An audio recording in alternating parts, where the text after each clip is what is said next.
ఏమని ఊతారు? సంఘానికి వెళ్తున్నాం, ప్రార్థన చేస్తూ ఉన్నాం, సమస్య తీరిందా? తీరలేదు కదా. సమస్య తీరిందా?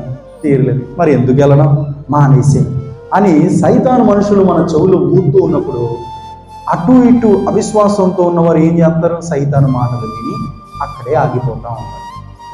నిజమైన విశ్వాసులు, దేవుని బిడ్డలు అలా సైతాను మనుషులు మన చెవులు ఊదుతూ ఉన్నప్పుడు యేసయ్య ఏం చేశాడండి? బయటికి పంపించేశాడు. ఏం చేశాడండి? అవిశ్వాసంతో మాట్లాడుతున్న వారు మనతో మాట్లాడుతున్నప్పుడు వారి మాటలు మనం అక్కడే అరికట్టేయాలి. ఒకవేళ వారిని మాట్లాడించే ప్రయత్నం చేశామా, నీ విశ్వాసము కూలిపోతుంది. మనం విశ్వాసముతో అవతల వాళ్ళు విశ్వాసంతో నింపే ప్రయత్నం చేయాలి. కానీ ఎవరో అన్యులు, ఎవరో దేవుని నుండి విశ్వాసం లేని వారు నీకున్న సమస్యను బట్టి వారు నెగిటివ్గా మాట్లాడుతున్నప్పుడు వారి మాటలు నమ్మి ఎందుకయ్యా దేవునికి దూరం అయిపోతూ ఉంటారు?